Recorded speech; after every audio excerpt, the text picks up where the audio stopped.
Welcome friends to my YouTube channel. Please subscribe to my channel and also press the bell icon to get the notification of new stories. On December 4, 1982, a child was born in Australia, named Nick Vujicic.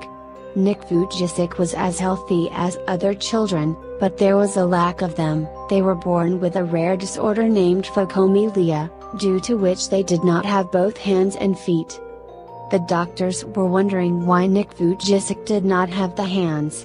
Nick Vujicic's parents had started worrying about how life would be like Nick Vujicic, what would be the future of a child without a hand. The early days of childhood were very difficult. Nick Vujicic's life began to suffer many kinds of problems. Not only did he face many difficulties in his school, but he was drowned in the darkness of despair by his disability and loneliness. They used to always think and pray always to God that they should get their hands and feet. He was so disappointed with his disability that at the age of 10, he tried to commit suicide. But after reading an article given by their mother, their attitude towards life changed completely. This article was published in a newsletter, a story of a disabled person's war with his disability and victory over him. On that day he understood that he was not the only person who is struggling. Nick slowly understood that if he wishes he can live his life in a normal way. Nick gradually learned to write and type on the computer with the help of fingers and some instruments, which were taken out of the foot. 17 years old started lecturing in his prayer group.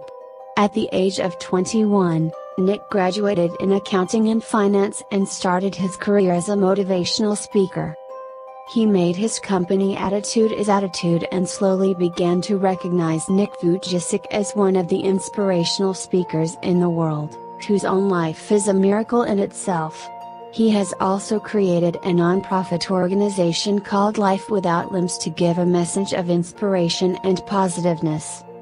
The 33-year-old Nick Vujicic is not only a successful motivational speaker today, but he does all that a normal person does. Despite having no hands and feet from birth, they play golf and football, float, skydiving and surfing too. This is a remarkable achievement in itself, but it is also more impressive, the compelling feeling of happiness and peace towards their life. Today they are teaching the world the way to live life. Nick got the power to control his life rather than clinging in physical boundaries and has traveled more than 44 countries with this message of hope. Where we are troubled and frustrated with small things, people like Nick Vujicic every moment prove that nothing is impossible, everything is easy to try. Thanks for watching, hope you like it. If you like it then share this story to everyone.